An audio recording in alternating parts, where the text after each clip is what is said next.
মৰমৰ ছাত্ৰ ছাত্ৰীসকল, তোমালোক সকলোকে আমাৰ এই চেনেলটোলৈ পুনৰবাৰ স্বাগতম জনাইছোঁ। বহুতো ছাত্ৰ ছাত্ৰীয়ে ক্লাছ 10ৰ সমাজ বিজ্ঞানৰ ৰাজনীতি আৰু অৰ্থনীতি বিজ্ঞানৰ কি কি চাব লাগিব বা ইম্পৰ্টেণ্ট কি কি কুৱেশ্যন আহিব পাৰে, ক'ৰ পৰা আহিব পাৰে সুধি আছিলে। গতিকে অলপমান বুজাই দিবলৈ চেষ্টা কৰিম, ভিডিঅ'টি শেষলৈকে চাই থাকিবা। প্ৰথমতে চোৱা, ৰাজনীতি বিজ্ঞানৰ প্ৰথম অধ্যায় ভাৰতৰ গণতন্ত্ৰ। এই অধ্যায়টিৰ ইম্পৰ্টেণ্ট কুৱেশ্যন হৈছে এইটো, কেবিনেট মিছন ভাৰতলৈ কেতিয়া আহিছিল, ভাৰতবৰ্ষলৈ কেতিয়া আহিছিল? 1946 চনৰ মাৰ্চ মাহত কেবিনেট মিছন ভাৰতলৈ আহিছিলে। এইটো তোমালোকে মনত ৰাখিবা, MCQ টাইপৰ কুৱেশ্যন ইয়াৰ পৰা আহি থাকে। ঠিক আছে। নেক্সট ইম্পৰ্টেণ্ট MCQ কুৱেশ্যন আহিব পাৰে। 1947 চনৰ 29 আগষ্টত এখন খচৰা কমিটি অৰ্থাৎ ড্ৰাফটিং কমিটি গঠন কৰা হৈছিল। এইটো কুৱেশ্যন অহা দেখিবলৈ পোৱা গৈছিল প্ৰি বৰ্ড এক্সামৰ কুৱেশ্যন পেপাৰত। ঠিক আছে, তোমালোকে মনত ৰাখিবা। নেক্সট তোমালোকে এইটো মনত ৰাখিবা যে আমাৰ যিখন সংবিধান আছে, সংবিধানখন কিমান চনৰ কিমান তাৰিখৰ পৰা কাৰ্যকৰী কৰা হৈছিল? এয়া হৈছে 1950 চনৰ 26 জানুৱাৰী তাৰিখৰ পৰা কাৰ্যকৰী কৰা হৈছিল। এইটো মনত ৰাখিবা। নেক্সট তোমালোকে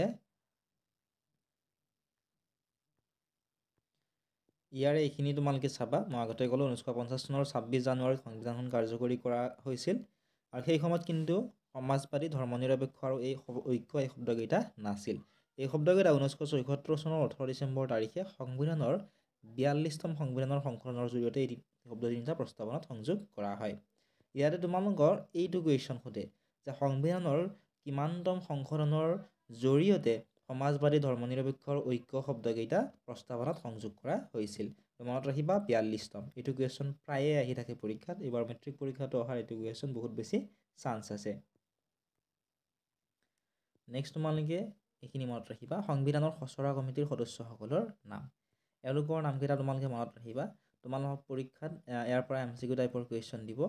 ইয়াতে তোমালোকক তিনিজনৰ নাম দিয়া থাকিব, সংবিধানৰ খচৰা কমিটিৰ সদস্যৰ নাম, আৰু এজন সংবিধানৰ খচৰা কমিটিত নথকা মানুহৰ নাম তাত দিয়া থাকিব। ঠিক আছে। গতিকে সুধিব যে তলৰ কোনজন সংবিধান খচৰা কমিটিত নাছিল সুধিব।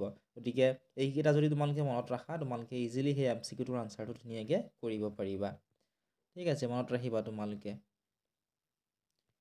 নেক্সট মই আগতেই ক'লোঁ যে সংবিধানৰ 42তম সংশোধনৰ জৰিয়তে এইখিনি তোমালোকে পঢ়িবা। সমাজবাদীটো ইম্পৰ্টেণ্ট ইয়াৰে, ধৰ্মনিৰপেক্ষ আৰু সাৰ্বভৌম, এই তিনিটা পইণ্ট তোমালোকে ধুনীয়াকৈ পঢ়িবা। নেক্সট ইয়াৰে ইম্পৰ্টেণ্ট হৈছে ফেডাৰেলিজম শব্দটো কোনটো কি ভাষাৰ পৰা অহা শব্দ? এইটো হৈছে এটা লেটিন শব্দ। এইটো শব্দ FOEDUS পৰা আহিছে। এইটো তোমালোকে চাবা। প্ৰিভিয়াছ ইয়েৰৰ কুৱেশ্যন পেপাৰত এইটো MCQ টাইপৰ কুৱেশ্যন ইয়াৰ পৰা আহিছিলে। নেক্সট ইম্পৰ্টেণ্ট হৈছে যুক্তৰাষ্ট্ৰৰ গৃহভূমি বুলি কাক কোৱা হয়? হোমলেণ্ড অফ ফেডাৰেশ্যন বুলি কাক কোৱা হয়? কাক কোৱা হয়? আমেৰিকাক কোৱা হয়। আমেৰিকাক যুক্তৰাষ্ট্ৰৰ গৃহভূমি বুলি কোৱা হয়। এইটো তোমালোকে চাবা। MCQ টাইপৰ কুৱেশ্যন প্ৰায় তোমালোকৰ পৰীক্ষাৰ বাবে আহি থাকে ইয়াৰ পৰা। গতিকে ইম্পৰ্টেণ্ট হয় সেইটো কুৱেশ্যন। নেক্সট চাবা তোমালোকে ডুৱেল চিটিজেনশ্বিপৰ বিষয়ে অলপমান ধুনীয়াকৈ পঢ়ি চাবা। যেনে ধৰা ভাৰতবৰ্ষত দ্বৈত নাগৰিকত্বৰ ব্যৱস্থা নাই, কিন্তু আমেৰিকাত দ্বৈত নাগৰিকত্বৰ ব্যৱস্থা আছে। নেক্সট চাবা তোমালোকে চৰকাৰী আয়োগৰ বিষয়ে। 1883 চনত চৰকাৰী আয়োগ গঠন কৰা হৈছিল। এইটো মনত ৰাখিবা তোমালোকে। অনুশীলনীৰ তোমালোকে ইম্পৰ্টেণ্ট হৈছে কেবিনেট মিছন ভাৰতলৈ কেতিয়া আহিছিল? সংবিধান সভাৰ প্ৰথম সভাপতি কোন আছিল? এইটো মই ক'লোৱেই আগতে। সমাজবাদী আৰু ধৰ্মনিৰপেক্ষ শব্দ দুটা সংবিধানৰ কিমানতম সংশোধনী মতে প্ৰস্তাৱনাত সংযোজন কৰা হৈছিল? ইংৰাজী এইটো কোনটো শব্দৰ পৰা আহিছে? যুক্তৰাষ্ট্ৰৰ গৃহভূমি বুলি কাক কোৱা হয়? এইকেইটা ইম্পৰ্টেণ্ট হয়। নেক্সট সমূহ প্ৰশ্নৰ উত্তৰ 1 নম্বৰটো ইম্পৰ্টেণ্ট। 1 নম্বৰটো চাবা, লগতে তোমালোকে চাবা 5 নম্বৰটো চাবা আৰু 4 নম্বৰ। ইয়াৰে 1, 3 আৰু 1, 4 আৰু 5 এইকেইটা ইম্পৰ্টেণ্ট হয়। নেক্সট দীঘল প্ৰশ্নৰ তোমালোকে চাবা, ইয়াৰে 4 নম্বৰটো বহুত বেছি ইম্পৰ্টেণ্ট হয়। ভাৰতবৰ্ষৰ যুক্তৰাষ্ট্ৰীয় ব্যৱস্থাৰ বৈশিষ্ট্যসমূহ আলোচনা কৰা, এইটো কুৱেশ্যন ইম্পৰ্টেণ্ট হয়। তোমালোকক যদি এই কুৱেশ্যনবিলাকৰ আনচাৰসমূহ লাগে, আমাৰ পেইড গ্ৰুপত জইন কৰি ল'ব পৰা। তাত জইন কৰিলে তোমালোকে 2022-23-24 চনৰ half yearly and pre board এক্সামৰ কুৱেশ্যন পেপাৰ 5000+ MCQs অল ছাবজেক্টৰ কুৱেশ্যন আনচাৰ তাত তোমালোকে পাবা। যদি জইন কৰিব বিচৰা, ডেছক্ৰিপশ্যনত লিংক দি থোৱা আছে, তাত ক্লিক কৰি তোমালোকে জইন কৰি ল'বা। নেক্সট তোমালোকে পাবা দ্বিতীয় অধ্যায়টিৰ নাম হৈছে আন্তৰ্জাতিক সংস্থা ৰাষ্ট্ৰসংঘ আৰু অন্যান্য। ইয়াৰে তোমালোকে মনত ৰাখিবলগীয়া হৈছে প্ৰথম বিশ্বযুদ্ধ কেতিয়া হৈছিল 1914 চনত, আৰু মনত ৰাখিবা দ্বিতীয় বিশ্বযুদ্ধ হৈছিল 1939 চনত। ঠিক আছে, ইয়াৰো তোমালোকক ধুনীয়াকৈ দি থোৱা আছে, ইয়াৰ পৰা তোমালোকে কিতাপখনত চিন দি ল'লে তোমালোকে মনত ৰাখিবা। প্ৰথম আৰু দ্বিতীয় বিশ্বযুদ্ধৰ ৰিলেটেড প্ৰায়ে কুৱেশ্যন তোমালোকৰ আহি থাকে। নেক্সট চাবা, এইটো বৰ্তমান কিমানখন সদস্য ৰাষ্ট্ৰ আছে ৰাষ্ট্ৰসংঘৰ, 193খন, এইটো ইম্পৰ্টেণ্ট হয়। নেক্সট তোমালোকে চাবা ৰাষ্ট্ৰসংঘৰ উদ্দেশ্য। ৰাষ্ট্ৰসংঘৰ 3টা উদ্দেশ্য চাই গ'লে হ'ব, এই প্ৰথম তিনিটা, বা তোমালোকে 3 নম্বৰটো নাচাই 1, 2 আৰু 4 এই 3টা তোমালোকে উদ্দেশ্য মনত ৰাখিবা। ঠিক আছে, তাৰপিছত ৰাষ্ট্ৰসংঘৰ অংগ কেইটাৰ নাম তোমালোকে মনত ৰাখিবা। কেতিয়াবা প্ৰধান অংগ কেইটা সুধিব পাৰে, বা সেইকেইটা কি কি তোমালোকক ইয়াৰ ৰিলেটেড তোমালোকৰ MCQ টাইপৰ কুৱেশ্যন এইবাৰ বনাই দিব পাৰে। কাৰণ এইবাৰ যিহেতু কুৱেশ্যন পেটাৰ্ণটো চেঞ্জ হৈছে, গতিকে তোমালোকে ৰিস্ক ল'ব নোৱাৰা, ভালদৰে তোমালোকে পঢ়িব লাগিব। নেক্সট তোমালোকৰ বাবে এইখিনি গোটেই ইম্পৰ্টেণ্ট হয়। তোমালোকে ILO অৰ্থাৎ ইণ্টাৰনেশ্যনেল লেবাৰ অৰ্গেনাইজেশ্যন, ILOৰ ফুল ফৰ্ম চাবা। ILOতকৈ ইম্পৰ্টেণ্ট হৈছে WHO, তাৰপিছত হৈছে ইম্পৰ্টেণ্ট তোমালোকৰ ইউনিচেফটো ইম্পৰ্টেণ্ট, নেক্সট ইউনেস্কো ইম্পৰ্টেণ্ট, IMFটো ইম্পৰ্টেণ্ট। এইকেইটাৰ ফুল ফৰ্মটো তোমালোকে মনত ৰাখিবা। অকল ফুল ফৰ্মটো নহয়, তোমালোকে অসমীয়াত কি কয় সেইখিনিও তোমালোকে মনত ৰাখিবা। ঠিক আছে, তোমালোকৰ বাবে এইখিনি বহুত বেছি ইম্পৰ্টেণ্ট হয়। নেক্সট চাবা তোমালোকে ৰাষ্ট্ৰসংঘৰ মানৱ অধিকাৰ আয়োগ কিমান চনত প্ৰতিষ্ঠা কৰা হৈছিল, এইটো তোমালোকে চাবা, এইটো ইম্পৰ্টেণ্ট। তাৰপিছত তোমালোকৰ বাবে ইম্পৰ্টেণ্ট হৈছে এইখিনি ইম্পৰ্টেণ্ট। অন্যান্য গুৰুত্বপূৰ্ণ আন্তৰ্জাতিক সংস্থাসমূহ, ইয়াৰে হেডকোৱাৰ্টাৰ ক'ত থাকে প্ৰায়ে সোধে। এইকেইটাৰ ইম্পৰ্টেণ্ট হৈছে ফিফাৰ হেডকোৱাৰ্টাৰ ক'ত অৱস্থিত, এইটো কুৱেশ্যন আহে। তাৰপিছত আহে চাৰ্কৰ, এইটো চাবা, চাৰ্কৰটো ইম্পৰ্টেণ্ট হয়। নেক্সট ইম্পৰ্টেণ্ট হৈছে ইয়াৰে ICC আন্তঃৰাষ্ট্ৰীয় ক্ৰিকেট পৰিষদ, এই 3টা ইম্পৰ্টেণ্ট। ইয়াৰ যিকেইটা হেডকোৱাৰ্টাৰ এইটো ছাইডত দিয়া আছে, মুখ্য কাৰ্যালয় প্ৰায় পৰীক্ষাত আহি থাকে, তোমালোকে মনত ৰাখিবা। নেক্সট অতি চমু প্ৰশ্নৰ ইম্পৰ্টেণ্ট হৈছে ৰাষ্ট্ৰসংঘৰ 2টা উদ্দেশ্য, আৰু 5 নম্বৰটো ইম্পৰ্টেণ্ট হয় ইয়াৰে। নেক্সট তোমালোকে ইয়াৰে চাব লাগিব ৰাষ্ট্ৰসংঘৰ গঠনৰ উদ্দেশ্য আৰু নীতিকেইটা। আগতেও ক'লে এইটো কুৱেশ্যন চাবা। আৰু ভাৰতবৰ্ষৰ ৰাষ্ট্ৰীয় মানৱ অধিকাৰ আয়োগ সম্পৰ্কত এটি টকা লিখা, এইটো কুৱেশ্যন তোমালোকে চাবা। নেক্সট তোমালোকে অৰ্থনীতি বিজ্ঞানৰ প্ৰথম অধ্যায়টি পাবা, সেয়া হৈছে মুদ্ৰা আৰু বেংক ব্যৱস্থা। মুদ্ৰা আৰু বেংক ব্যৱস্থাৰ বিনিময় প্ৰথাৰ ৰিলেটেড কুৱেশ্যন আহে। বিনিময় প্ৰথা ধুনীয়াকৈ পঢ়িবা। বিনিময় প্ৰথা এইখিনি যদি বুজি পোৱা, তোমালোকে যিকোনো কুৱেশ্যন তোমালোক ইয়াৰ পৰা দিব পাৰে বিনিময়ৰ ৰিলেটেড, তোমালোকে এইখিনি চাব লাগিব। এইখিনি চালেহে তোমালোকে পাৰিবা। যেনে বিনিময়ৰ প্ৰথাৰ অসুবিধাসমূহ কি কি, 3-4টা পইণ্ট চাবা, যেনে সংগতিবিহীন অভাৱ, তাৰপিছত হিচাপ নিকাচৰ উমৈহতীয়া এককৰ অভাৱ, বিভাজনীয়তাৰ সুবিধা, ইমানখিনি তোমালোকে গোটেইখিনি তোমালোকে মুখস্থ কৰিব নালাগে। গোটেইখিনি তোমালোকে অলপমান শ্বৰ্ট কৰি নিজে মুখস্থ কৰিবলৈ চেষ্টা কৰিবা। আমাৰ পেইড গ্ৰুপত আমি শ্বৰ্ট কৰি ধুনীয়াকৈ নোটছখিনি দি থৈ দিছোঁ, তাৰ পৰাও তোমালোকে যদি বিচৰা চাই ল'ব পাৰা। সকলোতকৈ বেছি ইম্পৰ্টেণ্ট পইণ্টটো হৈছে ইয়াৰে এইটো যে বিনিময় প্ৰথাৰ মুদ্ৰাৰ ক্ৰমবিকাশৰ প্ৰথম পৰ্যায় বুলি ক'ব পাৰি। এই পৰ্যায়কেইটা কি কি, প্ৰথমতে আছে বিনিময় প্ৰথা, জন্তুমান, অমুদ্ৰীয় ধাতুমান, ধাতু মুদ্ৰা, আৰু বৰ্তমান হৈছে কাগজী মুদ্ৰা। পোনপ্ৰথমে কি আছিল, বিনিময় প্ৰথা আছিল, তাৰপিছত এনেকুৱা ধৰণে। গতিকে এই যিকেইটা 1 নম্বৰ, 2 নম্বৰ, 3 নম্বৰ, এইখিনি তোমালোকে মনত ৰাখিবা।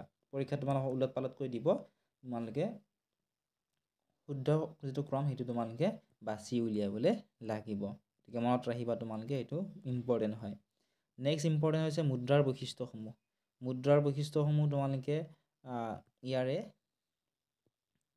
এইটো চাবা, 1 নম্বৰটো চাবা, 2 নম্বৰটো চাবা, আৰু 3 নম্বৰটো চাবা। এই 3টা বৈশিষ্ট্য চালে তোমালোকৰ হ'ব, 3 নম্বৰ তোমালোকৰ পৰীক্ষাত আহিব। তোমালোকে ভালদৰে মনত ৰাখিবা।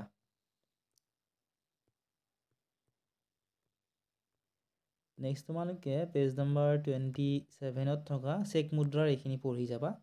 প্ৰকৃত চেক মুদ্ৰা নহয়, মুদ্ৰা পৰিষদৰ এটা আদেশহে মাথোন। ইয়াৰ ৰিলেটেড কুৱেশ্যন তোমালোকক এবাৰ বনাই দিব পাৰে, এইখিনি তোমালোকে চাবা।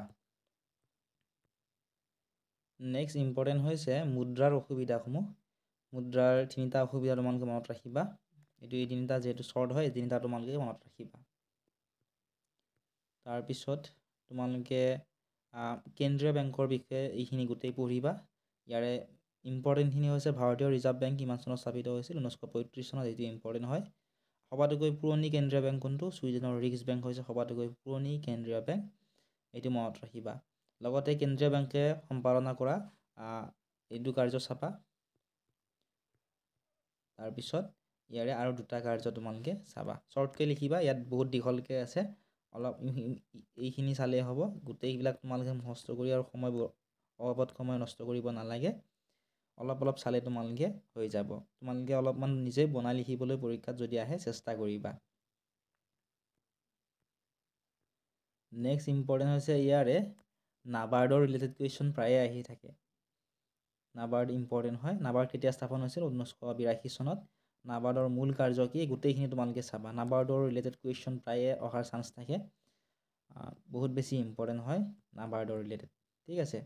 নেক্সট তোমালোকে ইয়াৰে অনুশীলনীও তোমালোকে চাব লাগিব।